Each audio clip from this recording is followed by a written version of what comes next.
i una mica de xerradeta i reflexió. Tornarem a continuar amb la jornada. Hem canviat una mica l'ordre també. Parlarà primer l'Armínia Gil, que ella és coordinadora de la xarxa d'inserció sociolaboral de Barcelona, de Barcelona Activa, de l'Ajuntament de Barcelona. Quan vulguis, Armínia. Bona tarda a tothom, buenas tardes. En primer lloc, agrair, se'm sent? Sí. Agrair a aquells positius que m'han convidat, també al resto de ponentes por compartir vuestro conocimiento y a los que esteu assistint també per les vostres aportacions. Bueno, yo os voy a explicar nuestra experiencia de trabajo en red con la xarxa d'inserció sociolaboral de Barcelona y bueno, yo espero que os pueda aportar ideas, un poco de conocimiento, algún ejemplo de metodologías de intervención o un modelo que incluso podáis replicar en vuestros territorios o en vuestro trabajo. Creo que es importante para entender lo que es la dimensión de esta red, ubicaros en el marco donde operamos, que es la ciudad de Barcelona, y su contexto actual. Bueno, importante unos cuantos datos que considero relevantes en el tema que nos ocupa. Barcelona es una ciudad con 1.615.908 habitantes. Si vamos un poco más a su corona metropolitana estamos llegando ya a los 5 millones, con una fuerza de trabajo muy fuerte en el sector de servicios, estamos en un 81,4%, tiene una tasa de paro de un 17,2%, su tasa de empleo el 65,6%, y fijaros también en este dato que es una ciudad en la que básicamente están instaladas pequeñas y medianas empresas, con un 86%. Creo que el dato aquí quizás más preocupante es el 17,2% de paro, que bueno, vamos a ver cómo lo afrontamos. A nivel municipal y como Ayuntamiento de Barcelona tenemos Barcelona Activa. Barcelona Activa es la agencia de desarrollo local del Ayuntamiento de Barcelona y la misión que tenemos en Barcelona Activa y en sus diferentes líneas de actuación sería acompañar la transformación de Barcelona en clave de iniciativa emprendedora, crecimiento empresarial, innovación, capital humano y sobre todo calidad en el empleo.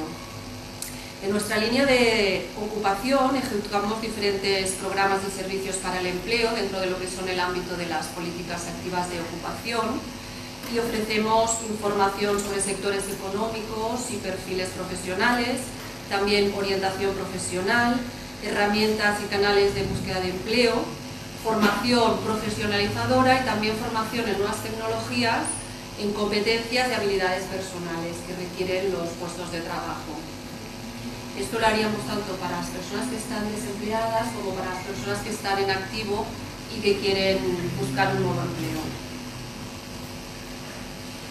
Como os decía, es un poco el marco que tenemos a nivel municipal para atender a las personas que están desempleadas. Pero hay un dato que preocupa a raíz de esta situación actual de crisis y que parece ser que no va a acabar este año y que durante el año 2011 todavía vamos a absorber y arrastrar más todo este tema. Y es que estáis todos de acuerdo que afecta bastante a lo que son los colectivos con especiales dificultades de inserción, es decir, los colectivos más vulnerables que aparte de su situación de desempleo pues tienen añadidas otras circunstancias o otras problemáticas de tipo social. Como red, nosotros pensamos que debemos actuar en tres ejes fundamentales. El primero de todos sería en las propias personas para mejorar su ocupabilidad. ¿Esto cómo se logra? Pues bueno, la fórmula mágica no la tenemos, pero sí que en nuestros años de trabajo y de experiencia, y que también todos coincidiréis, es trabajar una buena orientación, proporcionarles formación y sobre todo, y recalco mucho esto, es el acompañamiento individual de las personas. En las empresas, es otro eje de actuación. Las empresas también tenemos que incidir en ellas para que adquieran compromiso y también adquieran responsabilidad. Y esto de la manera que lo podemos lograr es haciendo pedagogía y sensibilización, que es la tarea que también nos toca hacer. Y ahora más que nunca, quizás. Territorio, buscar la concertación entre la administración, entre entidades y agentes sociales, pues a través de acuerdos, a través de convenios de colaboración. Bueno, con esta voluntad nace la Red de Inserción Sociolaboral de Barcelona. Bueno, esto sería un proyecto participativo para lo que es el tema de inclusión laboral y sobre todo la cohesión en la ciudad de Barcelona. Os voy a hacer un poquito de historia de cómo se constituyó esta red. Esta red nace en el año 2006 y nace a través de lo que es y en el marco del Acuerdo Ciudadano para una Barcelona Inclusiva que impulsa el área de acción social y ciudadanía del Ayuntamiento de Barcelona, pues promoviendo e impulsando distintas redes a nivel de ciudad que actúen sobre temáticas diferentes, y una de ellas sería la inclusión sociolaboral. También el Pacto por el Empleo de Calidad de Barcelona es otro instrumento municipal del Ayuntamiento, y centrándonos ya en la red de inserción sociolaboral, comentaros que los promotores de esta red son el Ayuntamiento de Barcelona, a través del área de acción social y ciudadanía, también el área de promoción económica, conjuntamente con Barcelona Activa, y el Instituto Municipal para Personas con Discapacidad. Además, está integrada y están adheridas a esta red 57 entidades de la ciudad de Barcelona que tienen dispositivos, que tienen programas, que tienen servicios de inserción laboral para colectivos con especiales dificultades de inserción. Y además, también a través del Pacto para la Ocupación de Calidad se han adherido a la red agentes sociales, como son sindicatos, tenemos a los dos sindicatos mayoritarios de UGT y comisiones, y también a la patronal, que tenemos a Foment del Treball y a Pimec. Bueno, ¿cuál es la misión de esta red? Pues la misión, que sería nuestro objetivo básico, sería crear un marco idóneo para poder compartir, amplificar, reorientar lo que son estrategias de inclusión sociolaboral en la ciudad de Barcelona, pero intentando optimizar los recursos que ya tenemos, vamos a partir de lo que tenemos, para sumar, para hacernos más fuertes y para hacernos sobre todo oír más, especialmente en estos momentos en que bueno, la crisis nos está afectando mucho a los colectivos con los que estamos trabajando, y ahora es cuando más que nada tenemos que hacer fuerza. Como objetivos así más específicos tendríamos la mejora de la eficacia de las políticas de inclusión laboral, también el promover intercambio y conocimiento de buenas prácticas, el difundir actividades de todo el conjunto de las entidades. De hecho, la red lo que pretende también ser es una plataforma que pueda visibilizar el trabajo que hacen todas las entidades de la ciudad. Por lo tanto, también procurar una mayor complementariedad y coordinación de todas las acciones y servicios que existen, a veces pues, para no duplicar esfuerzos, ¿no? Muchas veces pues, las entidades, sobre todo ahora también que les está afectando mucho el tema de la crisis porque hay menos recursos, tienen menos capacidad, pues bueno, fórmulas de que a lo mejor se puedan juntar, incluso hay experiencias de hacer alguna UTE entre entidades para presentarse pues, en algún concurso o en alguna subvención pública. Compartir información y también formación para todo el personal de las entidades. Esta es una red que no incide directamente sobre el usuario finalista, es una red más técnica, pero evidentemente estamos convencidos de que añadir valor y añadir conocimiento a nuestro trabajo ha de revertir positivamente los colectivos en los que estamos tratando. Y también pues, promover un trabajo de colaboración, como decía, con los agentes sociales, porque también nos va a dar visión. Os explico un poco, perdón, que hago una catalanada, pero es que me cuesta también. La composición de esta red, ¿no? Esta red está constituida por una tipología muy diversa de entidades. Tenemos desde federaciones, fundaciones, asociaciones, sindicatos, como os comentaba, organizaciones empresariales y los diversos ámbitos municipales. Bueno, una red no es algo que se constituye y ya es un ente que funciona así maravillosamente, espontáneamente y por sí solo, sino que requiere de algunos instrumentos de gobernabilidad, pues, bueno, para ir tirando adelante el trabajo de cada día, ¿no? Tenemos constituido lo que es un comité de coordinación municipal, que aquí estaría integrado por las diferentes áreas municipales que antes os he comentado, por una entidad coordinadora que haría las funciones de Secretaría Técnica, en este caso es Barcelona Activa, Y luego tenemos también una comisión de seguimiento de la red, que nos reunimos cada mes, cada 2 meses, que está integrada ya, es como una comisión más mixta, tanto por lo que serían los representantes municipales, como los agentes sociales, sindicatos y patronales, y también tenemos 3 representantes de entidades que se van rotando, vamos cambiando también. Bueno, ¿qué hemos hecho en esta red y cómo la hemos iniciado? Os explico un poco las actuaciones en su periodo inicial, que fueron el 2006-2007. Yo pienso que en la constitución de una red, porque a ver, trabajar en red es muy fácil, pero también es muy difícil. Es fácil porque la teoría todos nos la conocemos y seguramente si ahora yo os preguntara uno a uno, ¿qué es para ti trabajar en red? ¿Lo que es un trabajo en red? Llenaríamos aquí una pizarra de buenas intenciones, pero luego el trabajo del día a día es complejo. Funcionar en red es una tarea compleja porque hay mucha parte también de renuncia a favor del todo, ¿no? Y esto a veces también cuesta un poco de conseguir. Entonces pensamos esto, ¿no? Que lo básico cuando se constituye una red es tener muy definidos y muy marcados cuáles son los objetivos que nos planteamos, para que también los podamos de alguna manera convertir en indicadores que nos van a ayudar a valorar y a evaluar realmente nuestro funcionamiento. En el periodo inicial de esta red constituimos diversos grupos de trabajo con todas las entidades, sobre todo pues eso, para definir objetivos, para elaborar propuestas estratégicas que fueran consensuadas y participadas por todos. Esto pienso que es muy importante. También decidimos que, ya que salíamos un poco al escenario, íbamos a elaborar algún producto también que nos diera visibilidad. Y lo que hicimos fue elaborar un catálogo de servicios y buenas prácticas, que yo no me lo dejé en casa, pero solo he traído uno por el peso en la maleta. Pero bueno, si alguien lo quisiera, que lo tenéis, y si no también nos lo podéis pedir a Barcelona Activa, que os lo podemos mandar. Este es un compendio de todas las entidades de la red.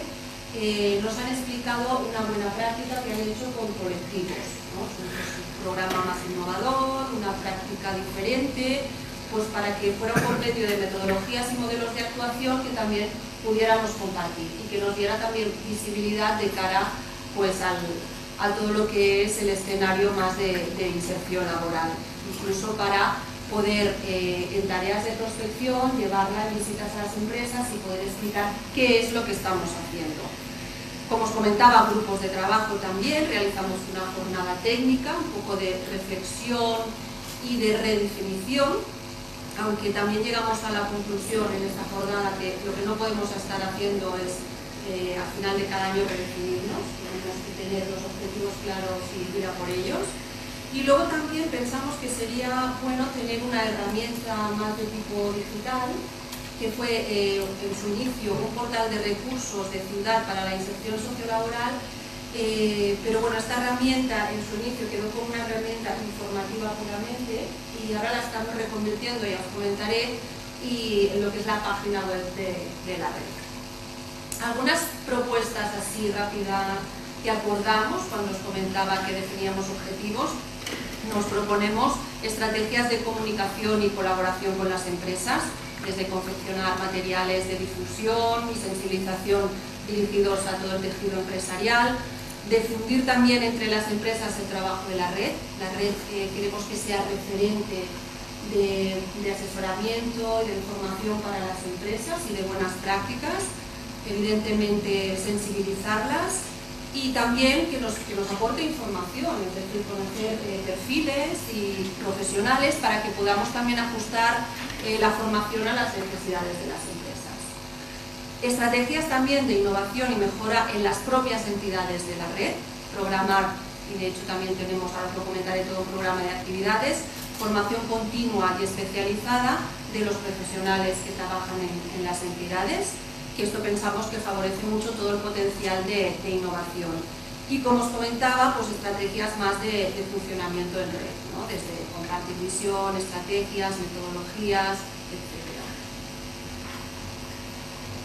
¿Cómo hemos continuado y después de su fase inicial, qué recorrido ha seguido la red? Pues hemos establecido 4 ejes de trabajo básicos para este periodo que viene desde el 2008 y que continúa hasta el 2011. En primer lugar, ya os comentaba, tenemos un programa de actividades trimestrales. Estamos haciendo al orden de unas 3 actividades mensuales, ahora os comentaré. La creación de comisiones de trabajo por temáticas, renovación, como os decía, del portal de recursos que va a convertirse en la web de la red y que la presentaremos a principios del 2011, en una jornada, que sería este 4., de balance, de difusión. Pensamos que, está muy bien en estos 4 años poder hacer un balance, darle un nuevo impulso a la red y sobre todo reflexionar la tendencia y las estrategias de futuro. No nos vamos a cuestionar como red porque tenemos muy claro ya que estamos en una fase ya muy consolidada y que llevamos un buen funcionamiento. Como programa trimestral de actividades, estas son actividades, como os decía, que estamos haciendo al orden de 3 mensuales y tienen formatos así como muy flexibles y diferentes. Hacemos desde conferencias, talleres, seminarios. Son actividades que son de corta duración. ¿Por qué? Porque las entidades, su día a día es intenso, es apretado, como os decía, a veces hay problemas de capacidad, de recursos humanos y está todo el día asistiendo también a jornadas de conferencia, a veces cuesta, ¿no?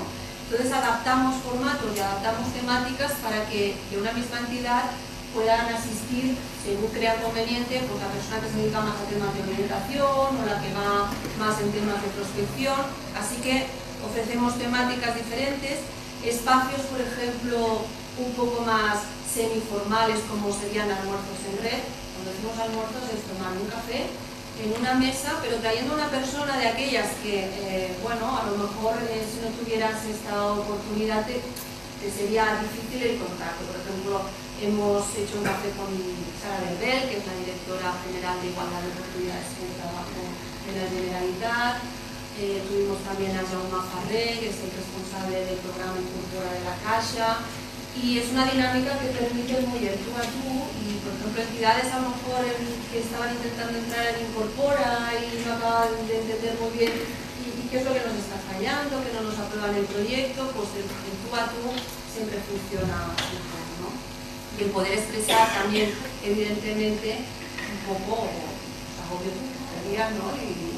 Y poder, pues, pedir un poco pues, estrategias más de cara al futuro.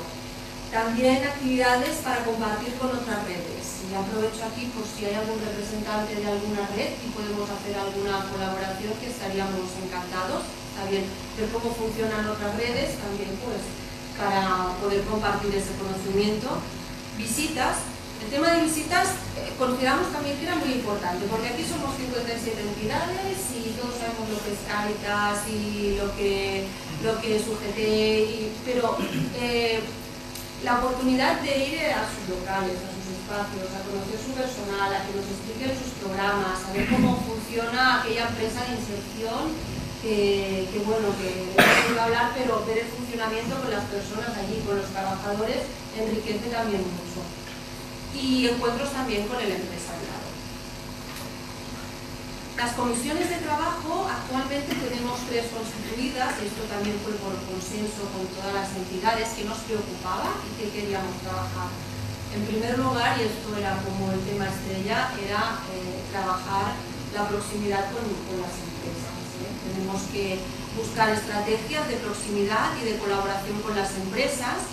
Y bueno, estamos en un punto que hemos construido una herramienta, un cuestionario de detección de buenas prácticas y de responsabilidad social.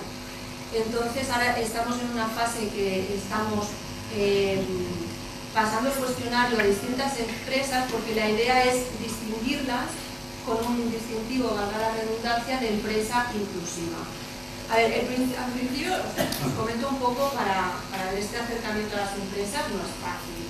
A ver, las empresas también están saturadas de recibir peticiones de información, cuestionarios, y bueno, su día a día también no permite mucho, o si no es un contacto muy directo, pues esta proximidad. Entonces pensamos, bueno, vamos a coger pues, un primer nivel de empresas que ya sabemos que están funcionando, que están colaborando, vamos a reconocerlas de manera que si nosotros vamos a detectar las empresas, a reconocerlas, también de alguna manera nos estamos dando visibilidad como red y también es una manera de potenciar el conocimiento y de que se nos acabe viendo a la red pues, como un órgano asesor y de información también para ella. Luego tenemos una comisión de emprendeduría inclusiva que haría referencia más a todo el tema de emprendedores sociales, pero también todos aquellos programas más a medida para emprendedores, pues a lo mejor porque también tienen dificultades de pues bueno, pequeños empresarios que han tenido que cerrar el negocio y bueno, estamos trabajando también todo lo que son dispositivos para personas emprendedoras. Y luego también tenemos constituida una comisión que está haciendo seguimiento a lo que es la medida de gobierno para la contratación responsable. El Ayuntamiento de Barcelona tiene una reserva social en la contratación pública municipal. Tiene una reserva presupuestaria de 5 millones de euros para compra de bienes y servicios que provienen de empresas sociales, lo que comentaba antes Santiago, ¿no? Lo que son empresas de inserción y centros especiales de empleo, que tienen como empleados precisamente colectivos en inserción. Bien, pues lo que se está haciendo a nivel municipal es también y esto se está haciendo desde la Gerencia de Desarrollo General del Ayuntamiento, pues todo un tema de pedagogía propiamente municipal y de sensibilización a todas las gerencias municipales para que contraten bienes y servicios de estas empresas. Y desde la red estamos haciendo un seguimiento, incluso vamos a participar haciendo una memoria de ocupación de lo que es esta medida de gobierno. Bueno, y ya para finalizar, bueno, me permito algunas cuestiones claves así para que puedan ser éxito de funcionamiento de una red. Sobre todo el poder crear espacios de reflexión que sean participativos en esta fase inicial. Sí que tiene que haber una coordinación, como decía, en toda red, pero es muy importante que en sus inicios todo el mundo pueda dir la seva, poder expresar su opinión, cuáles son sus necesidades, etc., ¿no?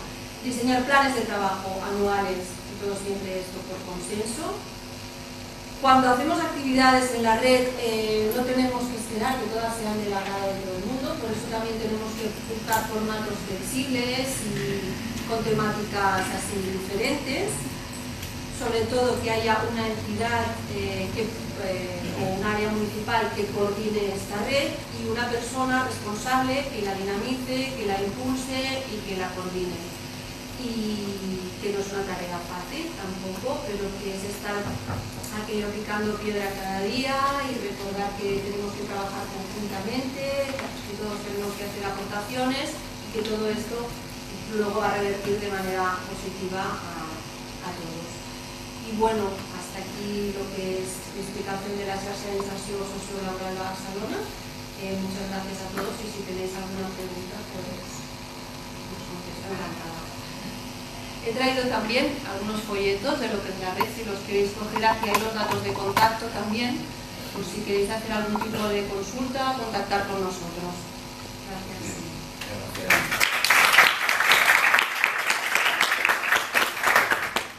Muchas gracias, Herminia. Bien, nos ha quedado bastante claro, ¿no?, el trabajo desde Barcelona Activa, desde la xarxa de inserció sociolaboral de Barcelona. Es una herramienta más que, bueno, quizá con el tiempo pues podíamos utilizar, ¿no?, porque muchas personas, aquí por ejemplo, hablabas de redes, esta Esperanza, que ella es la presidenta de la Federación de Trabajamiento Positivo, bueno, también CESIDA, ¿no?, que colabora aquí en el proyecto de oficinas virtuales. O sea que de alguna manera quizás estos encuentros también puedan servir para esto, ¿no?, para abrir un poco, bueno, futuras colaboraciones y si a lo mejor quizá no, desde la xarxa no tenías quizá muy a primera vista el tema de VIH, pues igual se puede ir incorporando, ¿no? Así que bueno, nos alegra pues haber entrado en esta dinámica, ¿no? Muchas gracias. Bien, pues ahora tocaría el turno de Nuria Lozano, que viene representando a la Unión Sindical de Comisiones Obreras del Barcelonés. Así que en cualquier caso, en primer lugar quisiera pues, agradecer la oportunidad de participar en esta jornada tan interesante.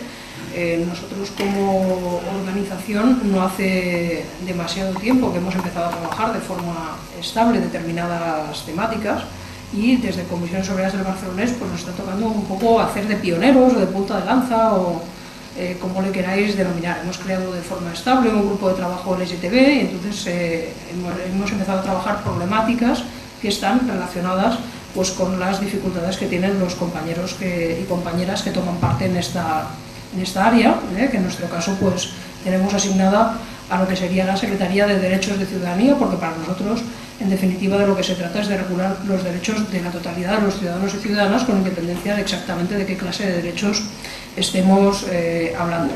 Dicho esto, una consideración de carácter previo. Ahora, cuando vayáis viendo lo que vamos exponiendo, de vez en cuando, en esta referencia a la discriminación laboral, veréis que se desliza alguna referencia a la discriminación por motivos de orientación o de identidad sexual. No es algo casual, porque estamos hablando de problemáticas de salud que para determinados colectivos de población llevan asociadas consideraciones de carácter negativo vinculadas precisamente con esa cuestión de orientación y de identidad sexual, aunque debiéramos haber superado en cierto modo ese concepto restringido, ¿no?, de que la condición de portador de VIH vaya asociada única y exclusivamente a determinados colectivos de población, pero gracias a esa magnífica campaña de los medios de comunicación que durante mucho tiempo estuvieron machacando en esa misma idea, bueno, pues el pozo que ha quedado para buena parte de la población es el de asociar esa problemática de salud directamente con única y exclusivamente un colectivo de población, que es una realidad que no puede estar más alejada de la auténtica situación, ¿no? Pero bueno, en cualquier caso, creo que valía la pena hacer esa consideración de carácter previo. Mirad, nosotros cuando hablamos de discriminación laboral, la verdad es que hay cuestiones de carácter común que podríamos aplicar a cualquier tipo de discriminación que se diera en un ámbito de carácter laboral. En cualquier caso, vamos a hablar reiteradamente de la condición de portador de VIH, pero hay elementos que no son distintos a una discriminación por cualquier otra circunstancia que se pueda dar en el ámbito laboral. Precisamente por eso, una de las cuestiones que yo suelo plantear de entrada es que vivimos en una sociedad que tiene una legislación bastante avanzada en determinadas cuestiones, yo diría que muy avanzada en determinadas cuestiones, pero a diferencia de lo que suele suceder, que generalmente la legislación va detrás de la realidad social, es decir, cuando se legisla generalmente es porque hay una realidad social que lo demanda. En este caso concreto tenemos una legislación que en muchos casos va por delante de la realidad social. Entonces, esto, la consecuencia que tiene es que en algunos casos hay colectivos sociales que no acaban de comprender el contenido de la regulación y que por tanto hay conductas y hay reacciones que son, bueno, pues más regresivas que la realidad normativa que tenemos en este momento, ¿no? Es una situación peculiar, sui generis, pero que en cambio en este tipo de materias nos estamos encontrando, ¿no? Bien, por otra parte, además hay que tener en cuenta una cuestión. En el ámbito laboral, generalmente se acentúan los problemas sociales. Hay que tener en cuenta que pasamos muchas horas al día en el trabajo. Y además, si tenemos en consideración que el Estado español es, en el ámbito europeo, uno de los que tiene unas jornadas laborales más largas, bueno, pues esto se acentúa más todavía. Esto quiere decir que cuando uno tiene un pequeño problema, pues cuando lleva muchas horas en el mismo sitio relacionándose con la misma gente, eso se magnifica, ¿no? Es una condición humana y por tanto nos encontramos con que aumenta todavía más la problemática. Es cierto que guarda relación directa e inmediata con una situación, y es que en el Estado español las relaciones laborales son cualquier cosa menos democráticas. La democracia se queda a la puerta de las empresas. Es una situación, bueno, pues muy difícil que tenemos. Se acentúa todavía más en un contexto de crisis y de extrema precariedad como el que estamos viviendo actualmente. El ordeno y mando y la condición semidictatorial de las direcciones de las empresas, bueno, pues se acentúan todavía más en este tipo de situaciones, ¿no? Pero en este aspecto, bueno, pues yo aquí hablo de conductas homófobas, pero no solamente de conductas homófobas, sino también de discriminación por motivo de salud Se puede dar también con otros colectivos que padecen limitaciones de salud, pues se exacerban todavía más, ¿no? Y por tanto, en este aspecto es importante tenerlo presente como un condicionante. Bueno, luego además, yo aquí hablo del concepto de homofobia, pero la verdad es que es un concepto que es extrapolable a la práctica totalidad de conductas. Aquí no hablo de discriminaciones, sino de conductas agresivas hacia colectivos que son diferentes a uno mismo. Hablamos de que la homofobia es el miedo irracional y persistente a la homosexualidad, pero podríamos hablar de VIH-fobia, y por tanto sería el miedo irracional y persistente a las personas que viven con una situación de ser portador del virus VIH. En cualquier caso, hay una serie de elementos comunes a cualquiera de estas fobias que se desarrollan fuera del ámbito laboral, pero en este caso concreto nos vamos a referir al ámbito laboral, y es que, uno, son contrarias a la normativa legal. Ahora entraremos con un poco más de detalle en lo que sería la regulación del derecho de igualdad en la normativa laboral española, pero además llevan asociadas una serie de conductas pues, que son de condena y de rechazo, la inmensa mayoría de veces por ignorancia incluso, porque las reacciones de carácter irracional suelen responder en muchas ocasiones a la falta de información o al desconocimiento de determinadas situaciones, pero además a auténticas agresiones. Una agresión que puede tener diversas formas, diversas modalidades. Puede ser una discriminación, pero puede ser una situación de acoso también, a por él, que es diferente, sea por lo que sea. En este caso estamos hablando de portadores de VIH, pero a todos se nos ocurren otro tipo de circunstancias que, bueno, pues porque alguien es obeso, porque alguien es más feo, porque no es excesivamente simpático, en fin. Como estamos hablando de algo irracional, no hay que buscar un motivo. No existe como tal, no hay un dato objetivo que justifique las conductas, sino en cualquier caso un comportamiento pues, que obedece a eso, a un funcionamiento atávico, ¿no? Y asocial. Bien, desde una perspectiva legal, cualquier tipo de discriminación, y también la discriminación por motivos de VIH, implica una infracción del derecho fundamental a la igualdad. En un momento en que la Constitución solamente es reivindicada para determinadas cuestiones, hay que tener muy presente que la Constitución española establece que el derecho a la igualdad es un derecho fundamental y, por tanto, por delante de cualquier otro tipo de consideración legal o normativa. Son los derechos que tienen la máxima protección en nuestro ordenamiento. Pero además implica también un atentado contra la dignidad de la persona, porque estamos hablando de conductas que denigran a la persona objeto de la misma. Es cierto que además rebajan al autor de esa conducta, eso es indudable, ¿no? Desde una perspectiva moral, pero le está provocando objetivamente un atentado a la dignidad de la persona. Y además a mí me gusta poner de relieve, bueno, pues por aquello que la cabra tira al monte, yo soy del ámbito de la prevención de riesgos laborales también, pues poner de relieve un elemento que quizá creo que no se pone suficientemente de manifiesto delante de este tipo de situaciones, y es que supone una amenaza a la salud laboral de los afectados y las afectadas, porque constituye un riesgo psicosocial. Es decir, cuando en el desarrollo habitual de nuestro trabajo alguien nos discrimina, alguien nos acosa, alguien nos denigra, alguien atenta contra nuestra dignidad, eso lleva aparejadas una serie de consecuencias en nuestra salud, desde una perspectiva psicológica, pero incluso desde una perspectiva física al final, porque eso puede acabar teniendo una consecuencia también de carácter físico.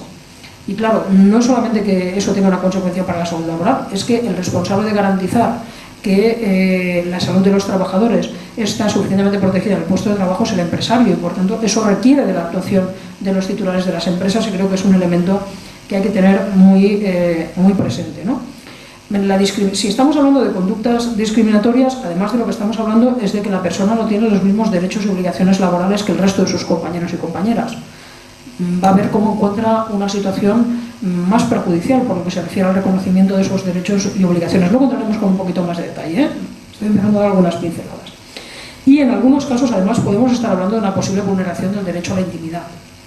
O bien porque hay esos reconocimientos médicos previos a la incorporación del puesto de trabajo, con esas analíticas que van buscando pues la existencia de anticuerpos. En otros casos lo que van buscando es el consumo de determinadas sustancias, otro elemento que tampoco está autorizado por la normativa, y además con una auténtica limitación, y es que no tenemos elementos de control y capacidad para incidir en ese tipo de conductas, pero a veces también porque el empresario pretende que uno defina qué problema de salud es el que tiene que dar lugar a esas limitaciones. Algo a lo que no se tiene obligación de ninguna clase, porque al fin y al cabo lo único que importa en el desempeño del puesto de trabajo y si nosotros tenemos las capacidades necesarias para poder desempeñar en condiciones de corrección esas funciones laborales. Y por tanto, la causa o la enfermedad que da origen a la misma no tiene por qué ser objeto de comunicación a la empresa. Bien, hacíamos referencia hace un momento a que implica una infracción del derecho a la igualdad. Yo aquí me he permitido reproducir el texto del artículo 14 de la Constitución, que dice una cosa tan sencilla como el derecho a la igualdad y la prohibición de discriminación por cualquier condición o circunstancia personal o social. Bueno, pues bien, ser portador del VIH pertenece a esa categoría de condición o circunstancia personal o social y por tanto estamos perfectamente amparados por ese artículo 14 porque además el ámbito laboral no constituye una excepción en ningún caso. Bien, además, yo aquí voy a romper una lanza en favor del Estatuto de Autonomía vigente. El Estatuto de Autonomía de Cataluña es bastante avanzado en materia de derechos laborales. Es algo que no se dice suficientemente. Es muy conocido aspectos como el tema de la financiación, como competencias determinadas, pero creo que uno de los aspectos más importantes y que más avances supone con respecto a otros estatutos de autonomía son ese tipo de referencias normativas a los derechos en el ámbito del trabajo. Bueno, pues el artículo 15.2 dice que se reconoce el derecho de todas las personas a vivir con dignidad, libres de todo tipo de discriminación y con derecho al libre desarrollo de su personalidad y capacidad personal. Bueno, pues ya veis que va incluso un poco más allá, un paso más allá de la propia Constitución. Y el Estatuto de los Trabajadores, que tampoco se quiere quedar atrás, está planteando en el artículo 17.1 que se entenderán nulos y sin efecto los preceptos reglamentarios, las cláusulas de los convenios colectivos, los pactos individuales y las decisiones unilaterales del empresario que contengan discriminaciones directas o indirectas desfavorables. Lo que está planteando muy claramente es que ni siquiera aunque yo me ponga de acuerdo con el empresario para permitirle que me discrimine, eso es válido. Porque nada está por encima de la Constitución y por tanto en ese aspecto creo que es muy importante tenerlo en consideración. Decíamos también que la discriminación en el trabajo está muy íntimamente vinculada con el derecho a la dignidad personal que establece la Constitución. El artículo 15 de la Constitución establece que todo el mundo tiene derecho a la integridad física y moral, eso en cierto modo entronca con aquello que decíamos en materia de salud laboral, sin que en ningún caso pueda ser sometido a tratos inhumanos o degradantes. Bueno, más claro el redactado no puede ser al respecto. El Estatuto de Autonomía de Cataluña nuevamente vuelve a contener una referencia en este aspecto cuando plantea que todos los trabajadores tienen derecho a cumplir las tareas laborales y profesionales en condiciones de garantía para la salud, la seguridad y la dignidad de las personas. Y, en último lugar, el Estatuto de los Trabajadores, en el artículo 4e, establece que los trabajadores tienen como derecho básico la consideración debida a su dignidad, incluida la protección frente a ofensas verbales y físicas de naturaleza sexual y frente al acoso por razón de orientación sexual. Bueno, el Estatuto de los Trabajadores es una de las pocas normas europeas que contiene menciones tan expresas, tan explícitas como esta. Por tanto, para una vez que tenemos una norma que tiene un planteamiento progresista, yo creo que es importante ponerlo de relieve. Bueno, planteábamos además que tiene una repercusión en materia de salud laboral. Mirad, la Ley de Prevención de Riesgos Laborales es muy clara cuando dice que el empresario tiene obligación de proteger la salud de los trabajadores y de las trabajadoras. Tiene obligación de protegerla antes de su incorporación, informándolos acerca de cuáles son los riesgos que van aparejados y qué tipo de condiciones son las que son necesarias para desempeñar el trabajo, pero tiene obligación de protegerlo durante e incluso en determinado tipo de trabajo, como aquellos que guardan relación con el contacto con sustancias mutágenas o que afecten a la capacidad reproductora, incluso después de abandonar el puesto de trabajo. Por tanto, es absolutamente imprescindible que los titulares de las empresas asuman como propia una obligación que les viene atribuida por la norma. ¿Esto qué quiere decir? Que cuando se discrimina a alguien en el marco de la empresa o se le somete a una situación de acoso, sea de carácter moral o tenga contenido sexual, el empresario tiene obligación de poner fin a esa conducta. Y de la misma manera que se sanciona a alguien por llegar tarde al trabajo, por desarrollar mal su trabajo, existe la posibilidad de sancionar a los trabajadores que discriminen a otros trabajadores o que los acosen. Claro, es cierto que cuando es por encargo de la empresa, difícilmente se va a dar esa sanción, pero en cualquier caso la obligación sigue existiendo ahí y debiera de ser asumida. hasta tal extremo que el empresario se convierte en responsable de las conductas. Es decir, si se tiene conocimiento de la existencia de conductas de esas características y no se ha puesto los medios para poner fin a las mismas, a partir de ese momento, si hay algún tipo de medida legal adoptada por el trabajador o por la trabajadora afectada, el empresario es tan sujeto responsable de esas conductas como el propio autor de las mismas. Y por tanto, no deja de ser, como mínimo, llamativo el que no se adopten medidas, no ya preventivas, sino incluso de solución, una vez que se han materializado conductas de estas características, teniendo en cuenta que va a haber una atribución directa de responsabilidad. Bueno, esto sería en el ámbito español y catalán. Pero si nos vamos a la normativa comunitaria, bueno, aquí tenemos también una directiva que, por una vez y sin que sirva de precedente, no va en contra de los derechos de los trabajadores. Y últimamente, cada vez que veo una directiva me pongo a temblar porque nos quieren ampliar la jornada no sé cuántas horas a la semana o nos plantean otro tipo de barbaridades, pero en este caso se trata de una directiva que creo que no solamente es correcta, sino que es francamente avanzada en materia de discriminación. Es una directiva que está específicamente destinada a esa temática, a la discriminación en el puesto de trabajo. La directiva es la 2000/78 de 27 de noviembre del año 2000, a que no habíais oído hablar de ella. Esta no es nada conocida, no sale en la prensa, no va a ser que se enteren, la empiecen a aplicar y veréis aquí la que liamos. Bueno, en cualquier caso, es una directiva que contiene todo un catálogo de conductas que se pueden considerar como comportamientos discriminadores o como comportamientos acosadores. Introduce dos categorías, distingue entre discriminación directa y discriminación indirecta. Ahora veremos en qué consiste en cada una de ellas, pero además le dedica una mención específica al acoso, tanto de contenido sexual como no sexual.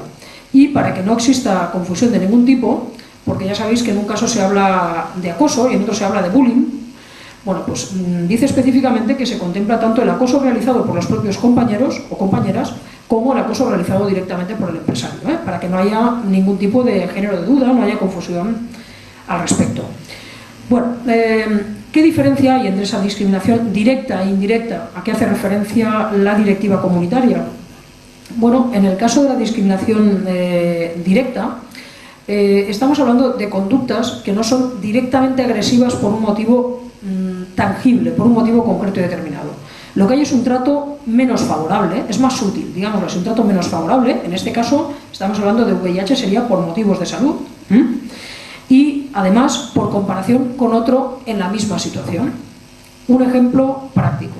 Supongamos que una empresa, cuando un miembro de la plantilla contrae matrimonio, le da un permiso extra, no de los 15 días, sino que le da una semana extra más y además le paga un viaje para esa semana. A mí me cuesta imaginármelo, pero parece ser que las hay, Bien, bueno, pues una discriminación directa sería si a la persona que lo solicita le dijeran que no directamente. Le dijeran, no, porque tú tienes un problema de salud o tu pareja tiene un problema de salud. Luego veremos situaciones de discriminación asociadas con los nuevos derechos familiares. Eso sería discriminación directa. Discriminación indirecta sería si dijera, ostras, qué mala suerte, es que se nos ha acabado el presupuesto para este año, para esta partida. No le dirían el auténtico motivo por el que le privan de ese beneficio social que tiene la empresa, pero estarían negándoselo exactamente igual. Y luego, al cabo de un tiempo, se entera de que otro compañero se ha ido 15 días después. Le había pedido 15 días después. Pues no era porque no había dinero, era por otro motivo, ¿verdad? Eso sería una discriminación indirecta. En cambio, hablaríamos de la directa cuando directamente le dijeran, pues no, porque tú eres portador de tal y ¿cómo te vas a ir con el resto de tus compañeros de viaje? ¿De acuerdo? Por tanto, cuando hablamos de la discriminación indirecta, estamos hablando de una desventaja, ¿no? De algo sutil, sigue siendo por motivos de salud y aparentemente es una conducta neutra y que no tiene nada que ver con la condición de la persona, pero si rascamos y averiguamos, acabamos yendo a parar exactamente al mismo punto. Bien, hay una serie de elementos de discriminación que son bastante más recientes en el Estado español y que guardan relación con la existencia de nuevos derechos laborales. A raíz de la regulación del matrimonio entre personas del mismo sexo y de la regulación de la adopción por parte de parejas del mismo sexo, se han originado una serie de derechos laborales que el conjunto de la población daba por supuestos como algo, bueno, pues habitual, a lo que ya no se le da ni siquiera importancia, pero que para el colectivo de personas del mismo sexo que han contraído matrimonio supone una mejora sustancial en los derechos laborales de que pueden hacer uso.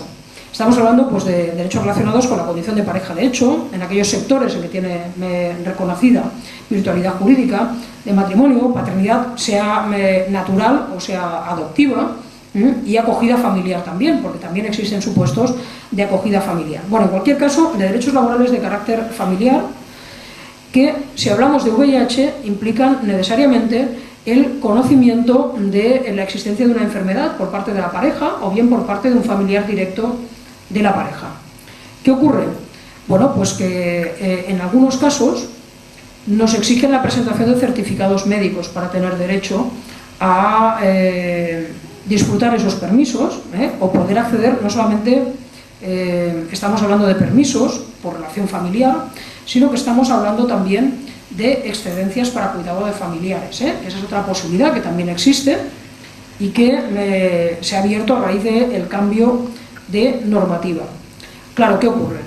Si tenemos enfrente una persona que entra en ese perfil de miedo irracional a algo que desconoce y le hacemos llegar un certificado médico que dice que la pareja de la persona que solicita esa excedencia o ese permiso tiene VIH, podemos tener a partir de este momento una serie de conductas pues que encajen perfectamente en los supuestos discriminatorios a que hemos hecho referencia anteriormente, incluso aunque sea el padre o la madre de la pareja, o sea nuestro padre o nuestra madre, pero bueno, en definitiva puede dar lugar a circunstancias de estas características, y son problemáticas que quizá pues no son suficientemente conocidas o suficientemente estudiadas. Son problemáticas que nos están empezando a llegar cada vez con mayor frecuencia. Es cierto que cuando nos llegan a nosotros, y hablo desde una perspectiva sindical, el tema está ya suficientemente podrido como para que la situación sea francamente grave. Esa es una de las dificultades con las que nos encontramos. Como estamos hablando de dificultades de salud que llevan aparejadas en ocasiones un cierto descrédito social, la gente agota todas las posibilidades antes de hacer según qué movimientos y adoptar determinadas medidas. Y por tanto, cuando acude a una organización sindical o habla con el delegado de su comité de empresa, tiene ya una situación que está rozando prácticamente el acoso siempre. Y una situación poco menos que insostenible. Esa es una de las cuestiones que más está costando y con respecto a las que un mayor ejercicio de pedagogía estamos haciendo. En primer lugar, con los delegados y con las delegadas, con los compañeros que tienen responsabilidades en las secciones sindicales y en los comités de empresa, para que sean capaces de afrontar estas situaciones con la delicadeza que merecen, porque siempre que alguien en estas circunstancias, sea por la causa que sea, acude a un representante, está pues especialmente sensible porque lo está pasando muy mal y por tanto es necesario saber cómo tratar este tipo de circunstancias, pero además nos encontramos en que muchas veces la situación está rozando ya casi alguna situación, si no de despido, de semidespido, de sanción, no por este motivo, pero con este motivo en el trasfondo de la situación de dificultades laborales. ¿Qué puntos débiles tenemos a la hora de poder afrontar la defensa de los derechos de un trabajador o de una trabajadora que se encuentre con dificultades de estas circunstancias? Bueno, la primera dificultad con la que nos encontramos es que es francamente complicado acreditar que la discriminación responde a esa causa y no a otra. ¿Por qué? Pues porque la mayor parte de situaciones discriminatorias encajan en el perfil de la discriminación indirecta y no de la discriminación directa. Es decir, siempre se intenta disfrazar todo de es un mal trabajador, de se lleva mal con los compañeros, de es una persona, es que no se puede convivir con él. Siempre hay otras excusas, siempre hay otros motivos. No son los reales, pero en cualquier caso es muy difícil demostrar que verdaderamente la situación de discriminación, la situación de acoso, obedece a una circunstancia, bien sea de homofobia o bien de condición de portador de VIH, porque además nadie quiere reconocer que es un homófobo, nadie quiere reconocer que tiene miedo a alguien simplemente por estar en contacto con un problema de salud, y por tanto todos somos muy majos, somos fantásticos y camuflamos las cosas de la manera que podemos o que sabemos. Y por tanto esta es una dificultad importante. Y la segunda dificultad que tenemos es que Yo aquí he utilizado la expresión salir del armario, pero no en doble sentido. Desde una perspectiva de reconocimiento de la orientación o de la identidad sexual, pero también desde el punto de vista de reconocer que uno, bueno, pues tiene un problema de salud. Porque ya hemos dicho antes que tenemos derecho a la propia intimidad y tenemos derecho a la dignidad y por tanto no hay ninguna obligación de pronunciarse públicamente con respecto ni a lo uno ni a lo otro, a ninguna de las dos circunstancias. Entonces, claro, es una reacción humana y razonable cuando alguien dice ¿y yo por qué puñetas tengo que decir públicamente, aunque sea el señor del departamento de personal, que tengo un problema de salud? Si yo desempeño mi trabajo con absoluta corrección, soy un trabajador tan bueno como el que más, y lo único que sucede es que tengo un familiar en el hospital y tengo que pedir un permiso. Bueno, pues esa es otra dificultad también, porque muchas veces precisamente lo que ocurre es que el empresario tiene conocimiento de esa circunstancia por vías indirectas, a lo mejor por un compañero, por una compañera con los que tenemos buena relación, que sí que tiene, y no por malicia, sino simplemente pues porque cometen una indiscreción. El empresario tiene conocimiento de ese dato y el primer argumento que utiliza es pues si yo no sabía que este señor o que esta señora tenía esta enfermedad. Entonces es francamente complicado poder acreditar ese tipo de cuestiones. Bueno, luego además hay una cuestión a tener en cuenta relacionado con ese elemento, ¿no? de reconocer públicamente determinadas circunstancias personales, y es que a veces no es necesario ni siquiera, porque bueno, tenemos la situación que tenemos. El Estado español es el Brasil de la precariedad, tenemos un banquillo que nos lo acabamos, seríamos campeones del mundo eternamente, podríamos cambiar los que juegan, los suplentes y seguiríamos siendo campeones del mundo. Y claro, uno quiere trabajar y para entrar a trabajar le piden que se haga un análisis o una revisión médica más o menos completa, y no puedes controlar cuál es el contenido de ese análisis o de esa revisión médica. Y como el empresario o la empresaria son muy espabilados, pues te hacen una analítica de aquellas que busca unas cosas rarísimas que uno no entiende qué demonios tienen que ver con el desempeño del trabajo, porque a lo mejor resulta que estás clasificando cartas y tú estás de salud perfecto, eres portador, eres portadora, pero no tienes ningún problema de salud de verdad. Aparte de eso, porque afortunadamente la situación ha avanzado suficientemente como para que el deterioro de la salud de las personas portadoras no llegue a los extremos de los que desafortunadamente llegaba con anterioridad, y por tanto no tiene por qué haber una discapacidad necesariamente asociada.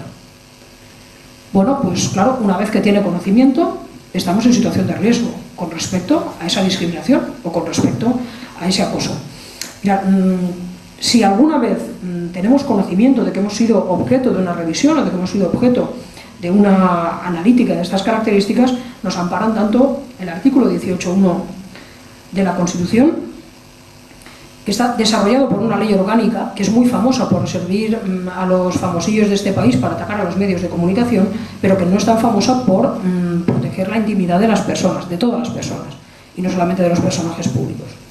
Y además por el artículo 4.1 del Estatuto de Autonomía, y además por el Estatuto de los Trabajadores. Por tanto, tenemos herramientas legales para hacer frente. A mí no me importa repetirme con respecto a esto.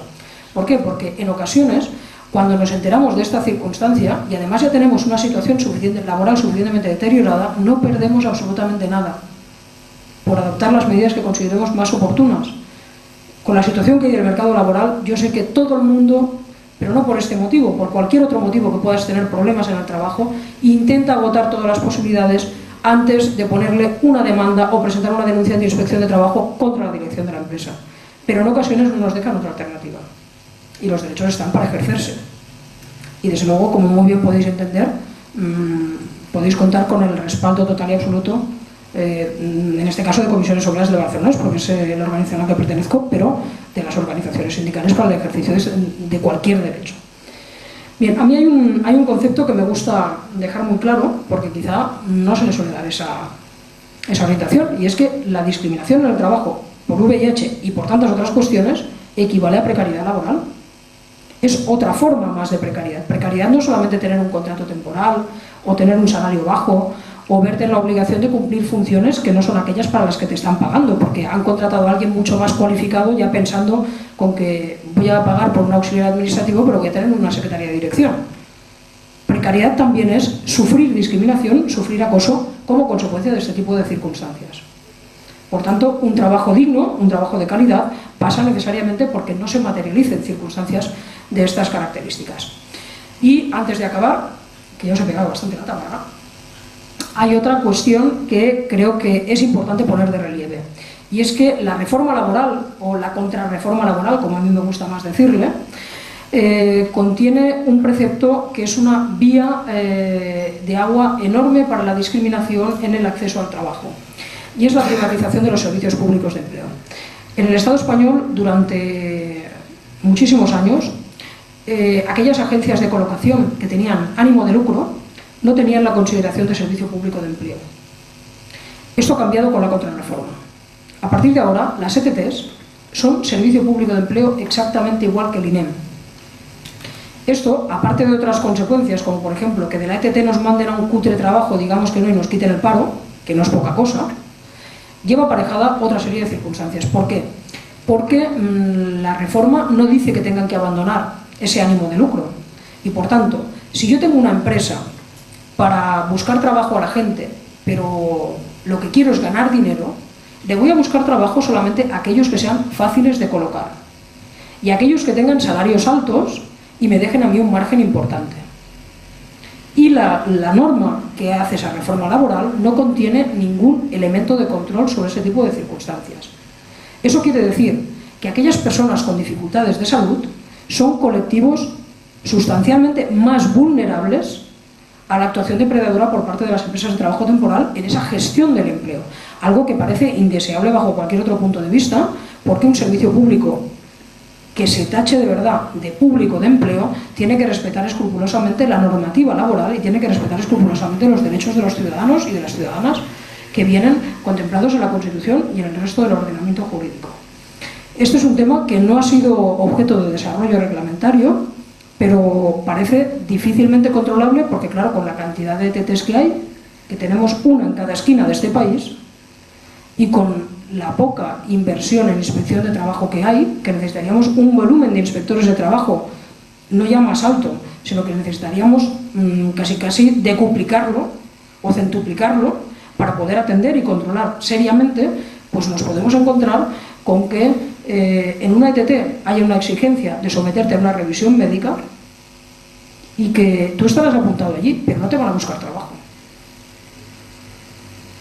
No es una problemática exclusiva de las personas que conviven con el VIH, pero sí que es una problemática que en el caso pues, de trabajadores y trabajadoras con problemáticas de salud y también de trabajadores y trabajadoras que sufran algún tipo de discapacidad, pues como podéis imaginar, los va a convertir en colectivos, a excluir de la búsqueda de empleo por parte de estas empresas de trabajo temporal y, por tanto, van a sufrir una discriminación ya no en el momento de desarrollar su trabajo, sino en una fase muy previa y muy anterior a lo que sería el acceso al puesto de trabajo. Bueno, yo en cualquier caso lo dejaría aquí, muchas gracias, y si tenéis cualquier duda, cualquier inquietud, encantada de resolverlas. Gracias.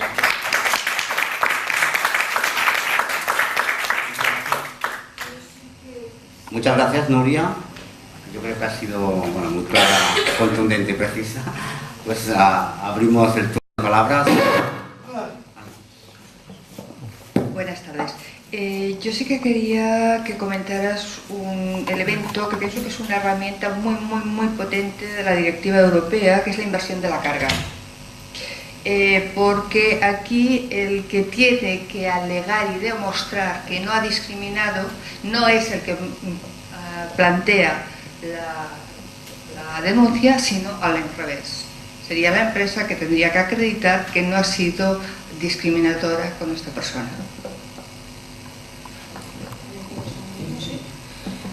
Sí, efectivament, és una eina molt potent, però a més no és exclusiva de la directiva. Jo, clar, com podeu imaginar, he intentat no ser exhaustiva, perquè si no allò seria massa pesat. Ja les lleis ja són prou pesades, ho faríem encara més. Però sí. Pero además la normativa del Estado español, cuando regula los derechos fundamentales, una de las herramientas de protección de los derechos fundamentales es lo que se denomina el procedimiento preferente y sumario. Es un procedimiento abreviado y por causas muy tasadas, entre las que se encuentra la vulneración de derecho fundamental. Y en este procedimiento ya se establece la inversión de la carga de la prueba. La inversión de la carga de la prueba quiere decir que quien tiene que demostrar que no está vulnerando los derechos fundamentales, en este caso, quien tiene que demostrar que no está discriminando o que no está acosando por esa concurrencia de de la condición de portador de VIH sería la persona que es objeto de la denuncia, objeto de la demanda. Y efectivamente la directiva va en una línea prácticamente idéntica y francamente simplifica mucho las cosas, porque ya hemos dicho que es muy difícil demostrar, porque a veces lo único que tenemos son leves indicios, porque las conductas son excesivamente sutiles, es lo único que es sutil, ¿no? El tipo de conducta que se desarrolla, porque el comportamiento es violento y agresivo, por muy sutil que pueda ser la práctica concreta. Pero efectivamente, si quien tiene que acreditar es el autor de la conducta, que no ha sido autor de la misma, evidentemente es mucho más sencillo poder conseguir la protección y la tutela del derecho fundamental, en este caso del derecho de igualdad, efectivamente. Quería comentar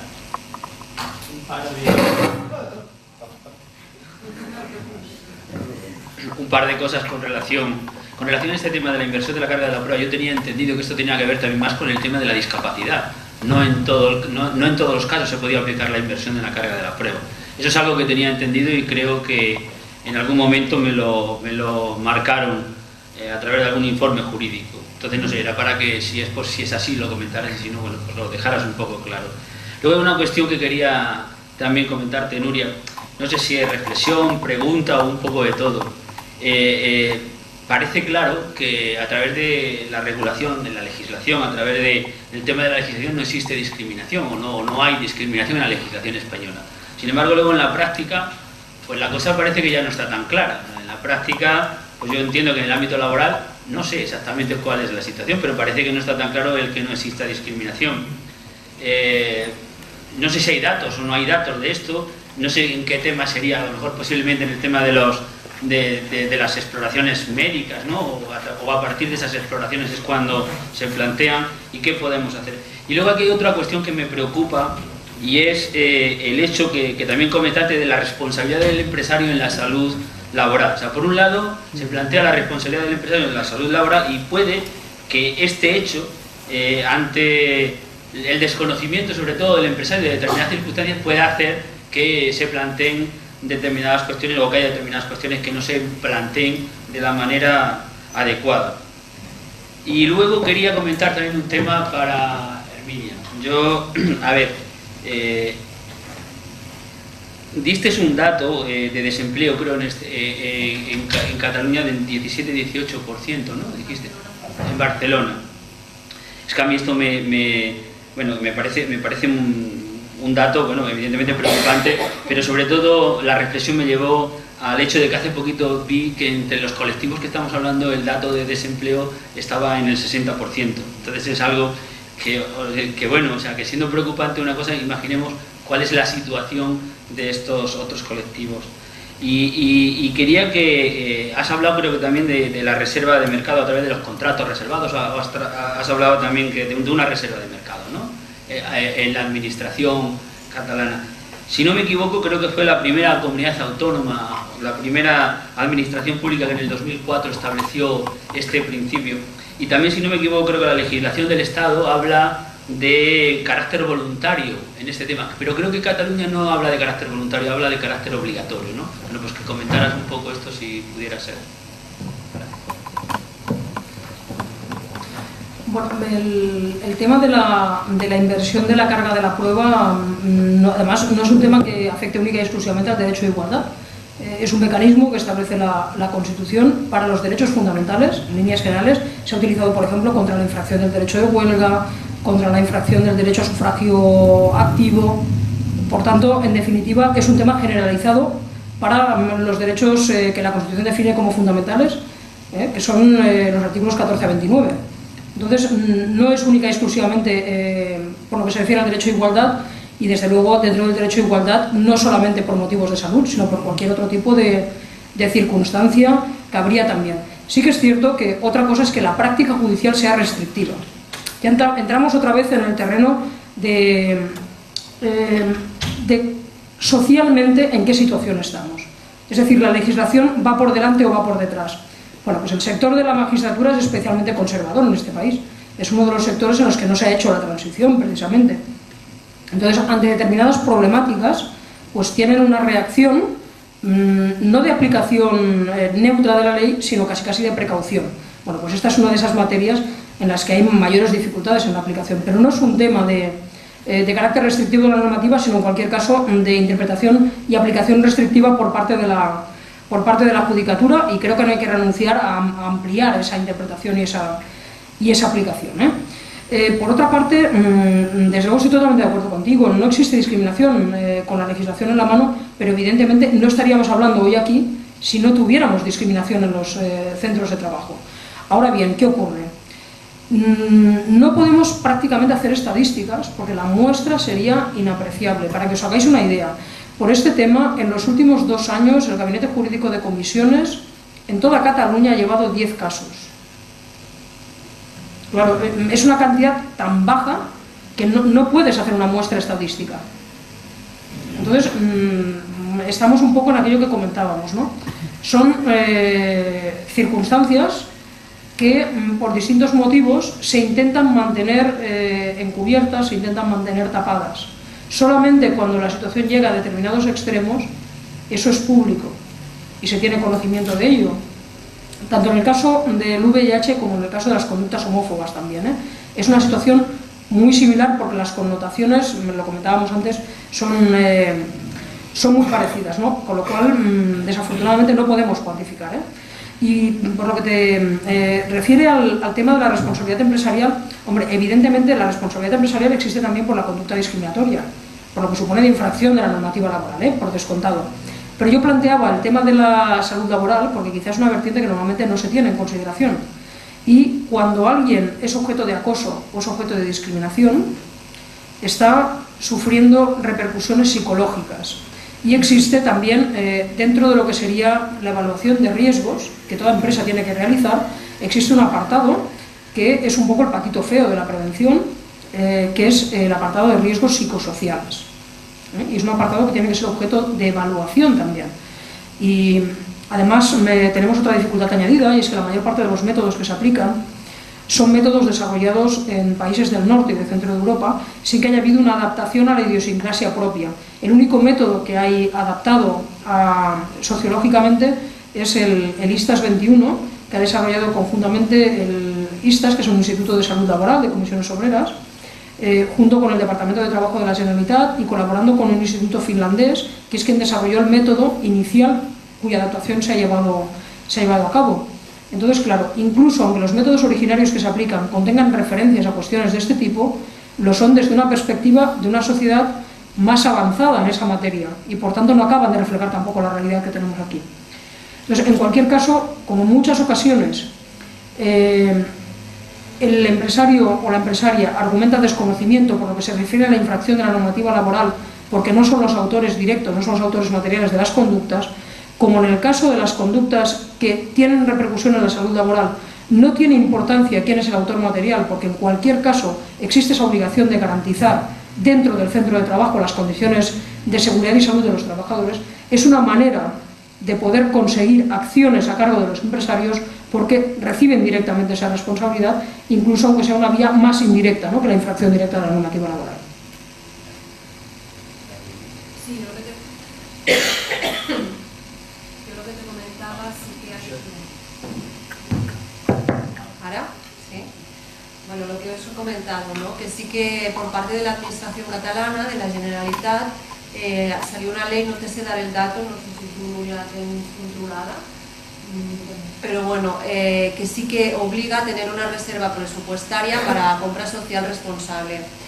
En el caso del Ayuntamiento de Barcelona también, desde el 2006 ya se incluye también esta reserva y como te he comentado, y en el caso de la Generalitat creo que eran unos 6 millones, en el Ayuntamiento 5, te puedo dar el balance del 2009, se cumplió y para el año 2010 también hicimos la misma reserva de los 5 millones y sí que obliga, en este caso. Eso es de aquí, a nivel de la Generalitat y a nivel de, bueno, nosotros también como Ayuntamiento. Yo creo que en el Estado la legislación marcaba que podía ser voluntario. Sí, en el caso, de hecho, lo que estamos planteando sindicalmente a nivel estatal es que para la calificación de empresas, de cara a acceder a las contrataciones públicas, igual que existe el concepto de solvencia económica y de solvencia técnica, se introduzca el concepto de solvencia social también. bueno, pues incluyendo toda una serie de variables, ¿no? Como porcentajes de contratación indefinida, cumplimiento de convenios colectivos, etcétera, etcétera. Volviendo a la normativa catalana, ahora mismo tengo en la punta de la lengua la fecha de la normativa, me vais a perdonar, no consigo acabar de recordarla, pero en cualquier caso es de cumplimiento obligado. Lo que pasa es que... Está regulada en el artículo 35 de la ley 31/2002. Perfecto. ¿Has visto? Aquí con el asesor que tenemos no hay, no hay problema, ¿eh? Creo que es ahí. Puede ser perfectamente, pero en cualquier caso la dificultad que tenemos fundamental es de inspección. Es de inspección. Como tantas otras cuestiones, como la reserva de la LISMI, como otras muchas regulaciones de contenido social, claro, podemos introducir eso en el pliego de condiciones. Pero una vez que se accede a la contratación, si no se verifica que eso se está dando, y nosotros además estamos planteando con mucha fuerza que lo que tiene que haber, aparte de esa inspección, es que si no se está dando cumplimiento, hay una rescisión anticipada del contrato y una nueva adjudicación a una empresa que lo cumpla. Pero efectivamente, si no hay un control, pues se puede dar perfectamente que se haya establecido en el pliego, en la oferta que se ha planteado, que se va a dar cumplimiento a esa cuestión, pero que luego a la hora de la verdad no lo estoy dando. Ahora, es cierto que el Ayuntamiento de Barcelona es un tema que se sigue bastante de cerca, hasta donde nosotros sabemos. ¿Més preguntes? ¿Algún comentario? ¿Algún dubte? Bien, yo pediría ahora que suban aquí arriba Santiago, Esperanza y Rocío, ¿vale? Y entonces entre todos, subir, ocupar los asientos libres que hay, y un poco entre todos, buscarnos todos.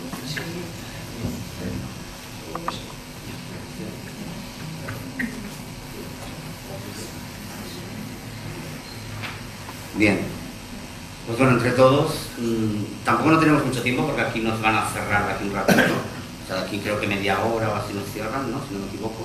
Pero bueno, entre todos podemos hacer alguna valoración, algún comentario, cada uno de, de las aportaciones que aquí hemos recibido, o bueno, si creéis que bueno, ha cambiado algo en nosotros, algún chip, alguna cosa que ha servido de alguna manera para poder organizarnos. Al menos han salido propuestas, ¿no? Como decíamos aquí, al menos, bueno, no sé, por ejemplo, Arminia, ¿no? Pues ha conocido unas maneras de trabajar, quizá ella más en el ámbito local, pues bueno, aquí hay personas que trabajan a nivel estatal, con otro tipo de redes, o las iniciativas de Santiago, bueno, las experiencias tanto de Rocío como de Esperanza sobre respectivos centros de trabajo y de entidades.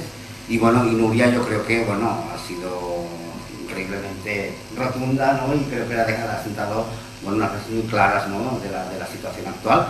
Y realmente es sorprendente, ¿no? Lo que nos decía Nuria, que por una parte tenemos una legislación muy pionera, pionera en ese sentido, lo es, ¿no? Y muy garantista en ese sentido, pero que luego, en fin, es muy fácil de alguna manera incumplirla, parece ser, ¿no? O bueno, con todos estos vericuetos legales que parece ser que bueno, que los trabajadores al fin y al cabo lo acaban haciendo, ¿no? Bueno, pues no sé, en cualquier caso, ¿quién quiere empezar? ¿Quieres empezar tú, Santiago? Yo, bueno, primero nos pillas así un poco de sorpresa, ¿no? Y esto a veces es bueno y a veces pues a lo mejor no. ¿Qué es lo que me gustaría comentar? Bueno, a mí lo primero me ha parecido interesantísimo y las dos últimas intervenciones me han parecido de verdad fantásticas. Yo me quedaría un poco con la responsabilidad personal y la responsabilidad tanto de administraciones como de organizaciones que tenemos en este tema. Y aquí no vale eludir responsabilidades. Me parece que el hecho de eludir responsabilidades pues es algo que no debemos de hacer y por lo tanto debemos estar siempre en primera línea tratando de que esto sea una realidad y que las personas que más lo necesitan tengan oportunidades de ejercer como ciudadanos, que de otra forma va a ser muy difícil. Por otro lado, creo que es un buen ejemplo el que miremos las buenas prácticas. Yo creo que hay cosas que se están haciendo bien y que hay cosas que se están haciendo en muchos sitios bien. Aquellas comunidades que estamos un poco más atrasados, esto entre comillas, atrasados en estos términos, bueno, pues que nos fijemos de aquello que se está haciendo bien, que copiemos lo que se está haciendo bien y que evidentemente rectifiquemos aquello que no es lo más adecuado. Y luego yo sigo insistiendo en que creo que en el tema de la inserción laboral, en un futuro más o menos inmediato. Las empresas de inserción son fundamentales si queremos dar una respuesta adecuada a este tema y de que las personas tengan esa posibilidad real, que de otra manera se me antoja un poco difícil.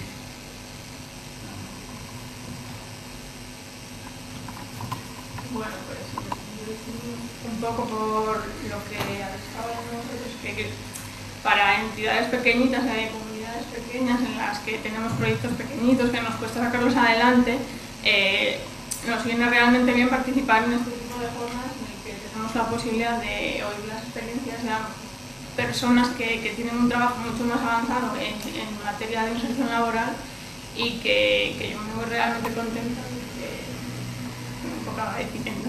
Reflexión. Yo sigo incidiendo en que me parece que es muy importante que las entidades nos unamos y trabajemos juntas para llevar adelante este tipo de cosas que sin el apoyo de todos sería imposible, porque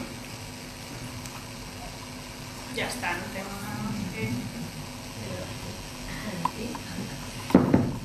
Bueno, yo lo que sí que quería comentar, de verdad que gracias por haber estado aquí. De hecho, cuando Mónica me hizo la propuesta, yo lo primero que le dije, digo, bueno, pero es que la red o Barcelona Activa no está especial y no podré aportar conocimiento sobre el colectivo. Es algo que me preocupaba, pero yo me llevo conocimiento del colectivo para la red.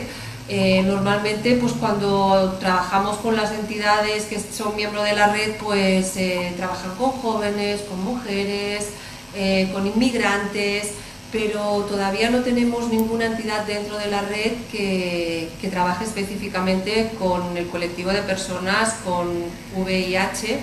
Y bueno, pienso que sería una buena ocasión de que, bueno, os pudierais adherir.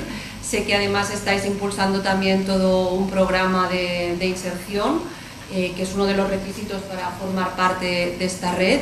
Y bueno, y es también la oportunidad de haber podido visibilizar el colectivo y que tanto en las comisiones de trabajo como en los demás ámbitos en que nos pongamos a debatir y a trabajar, yo voy a aportar también la realidad de este colectivo, que hasta ahora pues mira no había surgido, ¿no? Así que muchas gracias también.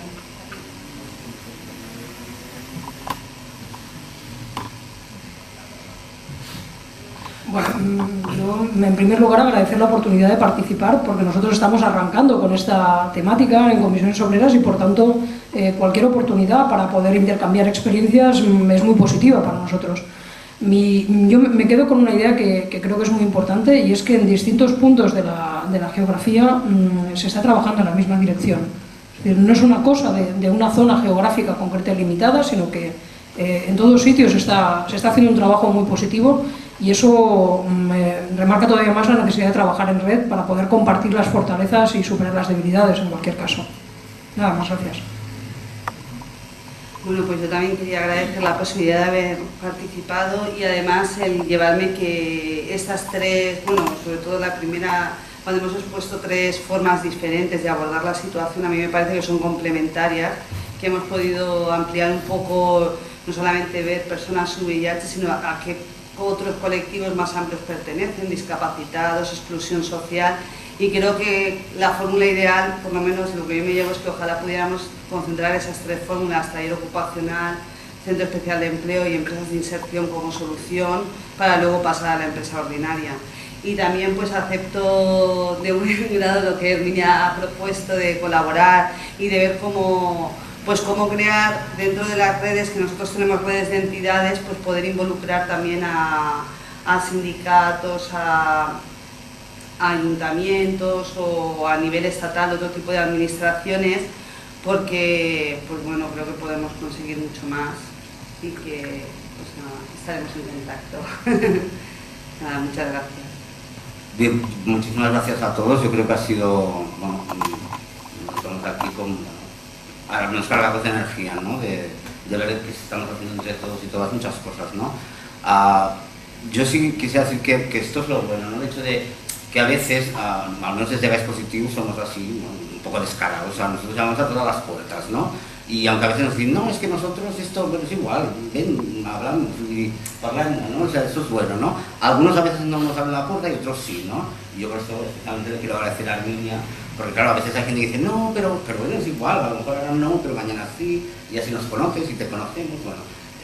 Esto es muy importante, ¿no? El hecho de no tener ningún tipo de prejuicio, sino de trabajar, ¿no? Nosotros al menos desde el inicio de Vice Positivos, ahí tenemos a Rubén Tosoni, que fue presidente muchos años, y él ya empezó con esto, ¿no? O sea, el hecho de trabajar en red, de trabajar con otras entidades, con otras federaciones, o sea, esto es muy importante y es lo que al fin y al cabo nos hace crecer a todos y a todas, ¿no? Por tanto, el hecho también no solo de relacionarnos, nosotros venimos, bueno, un poco del colectivo gay, de la lucha gay, pero bueno, estamos también en la lucha contra el SIDA, trabajamos con sindicatos, con empresarios, con quien haga falta, ¿no? Con las administraciones, por supuesto, ¿no? Con el sector privado, por tanto, es así como debemos trabajar, ¿no? Yo creo que es la manera de crecer entre todos y todas, ¿no? Y de realmente, si nos interesan estos temas, aprovechar en el conocimiento, ¿no? Que tenemos todo y nuestro bagaje. No sé, finalmente yo, si alguno de vosotros y vosotras que estáis aquí queréis aportar algo, pues ahora es el momento también. Y bueno, si os parece que podemos mejorar, recordad que tenemos lo de la encuesta evaluativa, nos interesa mucho un poco que nos digáis qué es lo que hacemos bien, qué es lo que hacemos menos bien, qué es lo que hacemos mal o fatal, y qué podemos mejorar. Y bueno, y nada, esperamos pues tener una tercera jornada con muchísimos más temas y muchos más ponentes, y evidentemente estaréis todos y todas invitados. Pero bueno, esperamos que al menos las conclusiones que saquemos de aquí, que evidentemente todos las haremos llevar, todos ya nos llevamos algunas, ¿no? Pues bueno, nos sirvan, ¿no? para el trabajo del día a día en este campo. Y muchísimas gracias a todos, especialmente a los compañeros y compañeras que han venido de fuera, a Santiago, que se ha pegado una paliza en coche, y a Magdalena, a Rocío, que ha venido la pobre corriendo con el avión, también por supuesto a Esperanza de Valencia, y como no a Nuria y a Arminia, que aunque están aquí, pero bueno, a veces hay gente que está muy cerca y tampoco pues nos abre la puerta, como decía, así que muchísimas gracias por abrirnos la puerta de los dispositivos y de esta jornada. Gracias. You gave me love, don't leave me this way. You keep me awake all night and day.